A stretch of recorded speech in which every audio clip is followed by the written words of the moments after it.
মুহাম্মদ সাল্লাল্লাহু আলাইহি সাল্লাম বলেন, আচ্ছা আমার আল্লাহ আমাকে খুশি করবেন, আমি এত সহজে খুশি হব না। মজার খবর শুনালেন, হুজুরের ইন্তেকালের পূর্বে হুজুর কান্নাকাটি করেন, উম্মতি উম্মতি। আল্লাহ জিবরাইলে পাঠাইছেন, আমার রসুল কাঁদে কিনলে লেগে জিজ্ঞেস করো। কয় যে কাঁদে উম্মতের লেগা। এবারে জিবরাইল বলছেন, আল্লাহ বলছেন রসুল রে বলো 3 ভাগের 1 ভাগ জান্নাত দিয়ে দিব। হুজুর কয় না না না, উম্মতি উম্মতি। কয় যে অর্ধেক দিয়ে দিলাম জান্নাতি। কয় না না না না, উম্মতি উম্মতি। 3 ভাগের 2 ভাগ দিয়ে দিলাম জান্নাতি। কয় না না না, উম্মতি উম্মতি।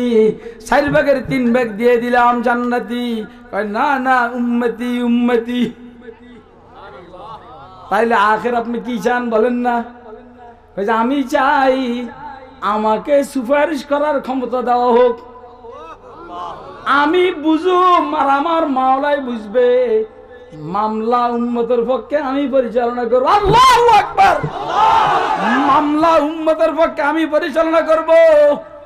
ও সুদখোর উম্মত, ঘুষখোর উম্মত, মদখোর উম্মত, বদমাশ উম্মত, টাউট উম্মত, বাটফার উম্মত, দাড়ি সাসুঞ্জা উম্মত, দাঁড়াইয়া মুতুঞ্জা উম্মত।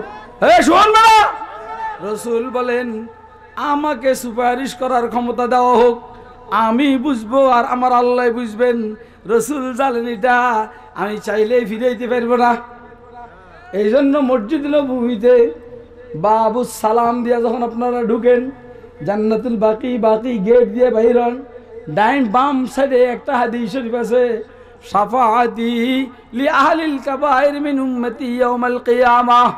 আমার উম্মতের কবিরা গুনাহ করনেওয়ালাদের জন্য কিয়ামতের দিবসে আমার সুপারিশ চলবে। অর্থটা কি? আল্লাহ ঘুষ খাইছে তো কি হয়েছে, উম্মত তো আমার, মাফ করে দেন। আল্লাহ বললেন মাফ করে দিলাম। ও আল্লাহ, সুদ খাইছে তো কি হয়েছে, উম্মত তো আমার, মাফ করে দেন, মাফ করে দিলাম। ও আল্লাহ, মদ খাইছে তো কি হয়েছে, উম্মত তো আমার, উম্মত তো আমার। এ সাথে সাথে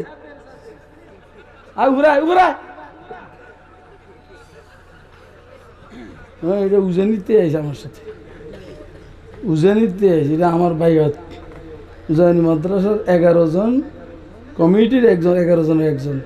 সাইজে ছোট, মাথার পিঠে সব মাল, অসভ্য কোথায় গেল তারিখ খেলে 2 দিন আমার লোকে সারা সিলেট ঘুরতে আসে। আমার মুড়ি আবার ছোট ভাই তো এমনি, আবার মুড়িদ আমার, দুষ্টামিও করি, আবার ফিডাইও, এইসব আমার মুরিদগুলো সব এরকম। তোকে কারো বাইরে তো মনে চলে বাইরে হয়ে যাবি। আর ওটা তের ফাঁস নাই তো, টের ভাবি রাখ শালার ফুতেরা। হ্যাঁ, এটা কি গালি? আত্মীয়তা, আত্মীয়তা এটা। শালার ভূত মানি না আর বাতি যায় কথা কয় না। তার মানে শালার ভূত অর্থটা কি? তোর ফুফুরে আমি বিবাহ করছি, এই তো তুই আমার মতো ফুফা ভাবি পেরি, তো এটা কি গালি হলো? আত্মীয়তা।